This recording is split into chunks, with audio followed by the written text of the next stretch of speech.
1. How they went to the mountains to eat nuts. Ring me, the nuts are quite ripe now. Said Chanticleer to his wife Partlet. Suppose we go together to the mountains, and eat as many as we can, before the squirrel takes them all away. Ring you with all my heart. Said Partlet.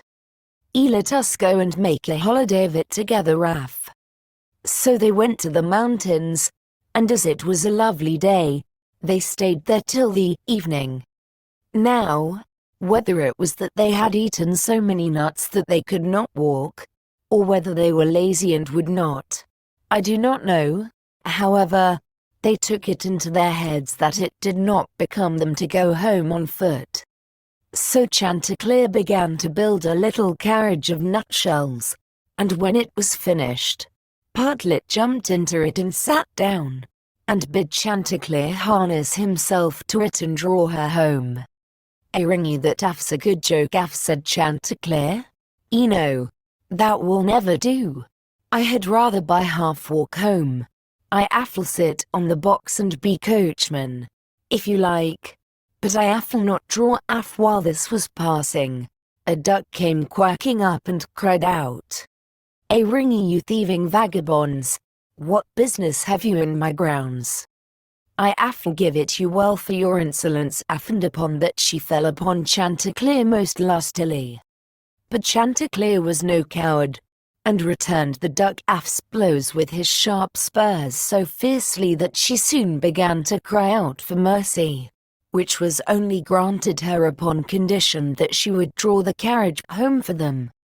This she agreed to do, and Chanticleer got upon the box, and drove, crying, Ring you now, duck, get on as fast as you can. And away they went at a pretty good pace.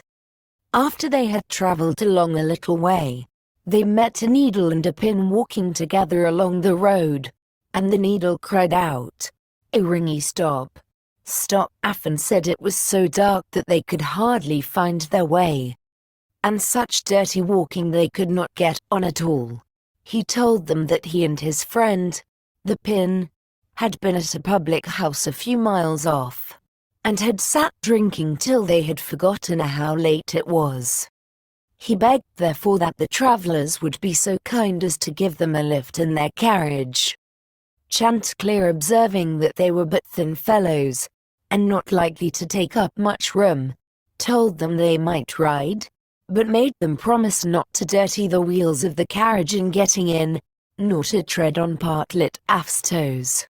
Late at night they arrived at an inn, and as it was bad travelling in the dark, and the duck seemed much tired, and waddled about a good deal from one side to the other, they made up their minds to fix their quarters there.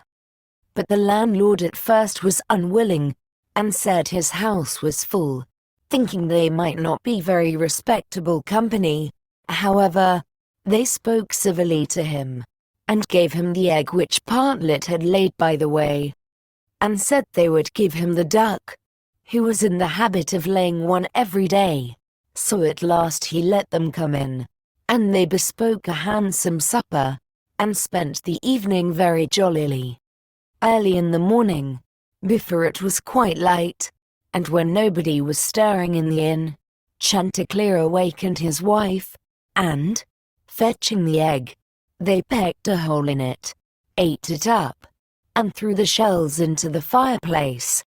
They then went to the pin and needle, who were fast asleep, and seizing them by the heads, stuck one into the landlord's easy chair and the other into his handkerchief, and, having done this, they crept away as softly as possible.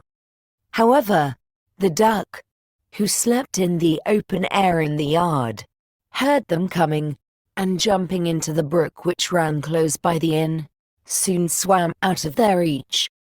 An hour or two afterwards the landlord got up, and took his handkerchief to wipe his face, but the pin ran into him and pricked him. Then he walked into the kitchen to light his pipe at the fire. But when he stirred it up, the eggshells flew into his eyes, and almost blinded him. "Ring ye bless me," said he, Eel, the world seems to have a design against my head this morning, Af. And so saying, he threw himself sulkily into his easy chair. But, oh dear, the needle ran into him. And this time the pain was not in his head. He now flew into a very great passion, and, suspecting the company who had come in the night before, he went to look after them, but they were all off. So he swore that he never again would take in such a troop of vagabonds, who ate a great deal, paid no reckoning, and gave him nothing for his trouble but their rapish tricks. 2. How Chanticleer and Partlet went to visit Mr. Korbes.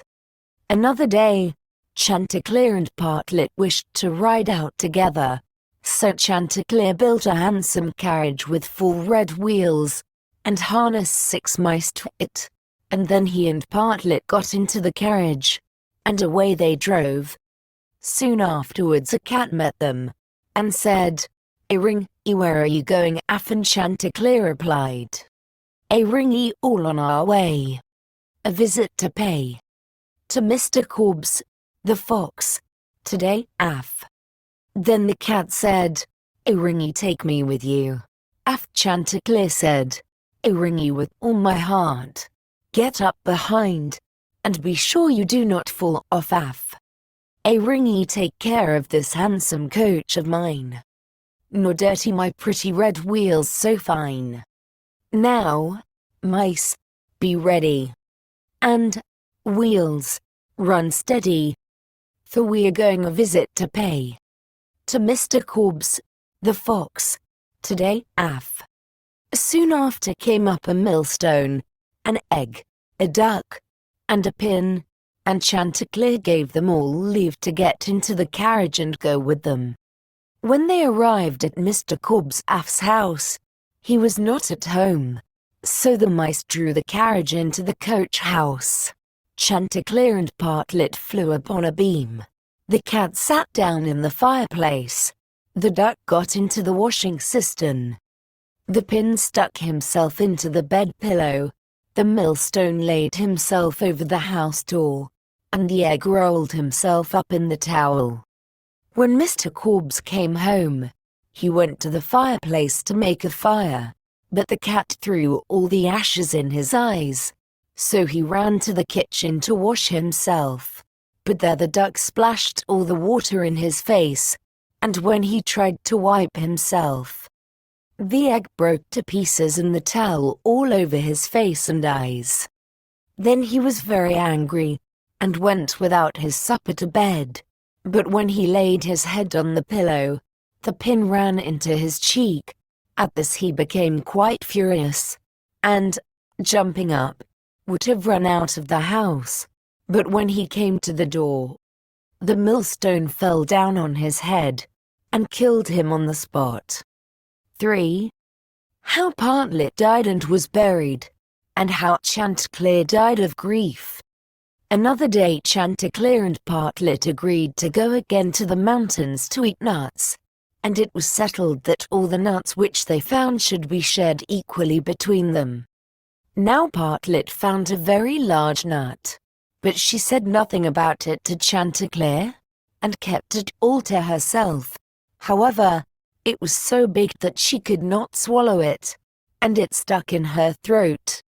Then she was in a great fright, and cried out to Chanticleer, "A-ring-y, pray run as fast as you can, and fetch me some water, or I shall be choked." Af. Chanticleer ran as fast as he could to the river, and said, "A-ring-y, river, give me some water. The Partlet lies in the mountain, and will be choked by a great nut." Af. The river said, "A-ring-y, run first to the bride, and ask her for a silken cord to draw up the water." Af. Chanticleer ran to the bride, and said, "A-ring-y, bride, you must give me a silken cord, for then the river will give me water, and the water I will carry to Partlet, who lies on the mountain, and will be choked by a great nut." Af. But the bride said, "A-ring-y, run first, and bring me my garland that is hanging on a willow in the garden. Then Chanticleer ran to the garden, and took the garland from the bough where it hung, and brought it to the bride. And then the bride gave him the silken cord. And he took the silken cord to the river, and the river gave him water, and he carried the water to Partlet. But in the meantime she was choked by the great nut, and lay quite dead, and never moved any more.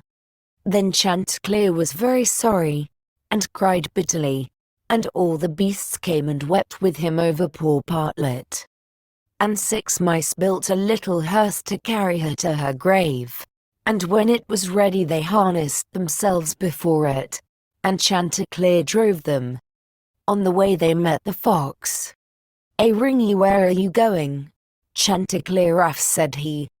"Ringy, to bury my Partlet," said the other. "Ringy, may I go with you?" said the fox. "Ringy, yes, but you must get up behind, or my horses will not be able to draw you." Then the fox got up behind, and presently the wolf, the bear, the goat, and all the beasts of the wood came and climbed upon the hearse. So on they went till they came to a rapid stream. "Ringy, how shall we get over?" said Chanticleer. Then said a straw, "Ringy, I will lay myself across, and you may pass over upon me." But as the mice were going over, the straw slipped away and fell into the water, and the 6 mice all fell in and were drowned. What was to be done? Then a large log of wood came and said, "Ringy, I am big enough.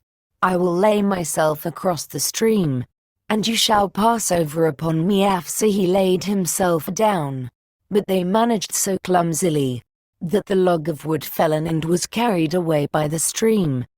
Then a stone, who saw what had happened, came up and kindly offered to help poor Chanticleer by laying himself across the stream, and this time he got safely to the other side with the hearse, and managed to get Partlet out of it.